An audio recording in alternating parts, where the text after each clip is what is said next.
વર્તમાનમાં વર્ત્યા કરવું એ જ કેવળ જ્ઞાન. પ્રશ્નકર્તા: આપણા માટે તો હવે વર્તમાન વર્ત્યા જ કરવું એ જ કેવળ જ્ઞાનને. દાદાશ્રી: હા, કેવળ જ્ઞાન, આથી બીજું ના હોય. ભૂતકાળનો ઉપયોગ નહીં, ભવિષ્યકાળનો ઉપયોગ નહીં, વર્તમાનકાળનો ઉપયોગ. આપણે અક્રમ જ્ઞાન એવું આપ્યું છે કે ભૂતકાળ ભૂલી જાવ. ભવિષ્યકાળ વ્યવસ્થિતના હાથમાં સોંપી દીધો. હવે રહ્યું શું? કેવળ જ્ઞાન સ્વરૂપે ઉત્પન્ન થાય એવું આપનું જ્ઞાન આપેલું છે.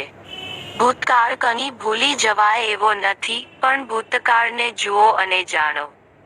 શું યાદ આવે છે એને જુઓ અને જાણો, એટલે એ ભૂલી ગયા બરોબર. એમ કરતા કરતા ભૂલી જવાય એટલે પછી તમારે મહેનત કરવાની રહેશે નહીં, સહજ ભાવે. ત્યાં સુધી પુરુષે પુરુષાર્થને પરાક્રમ ભજવવાના છે.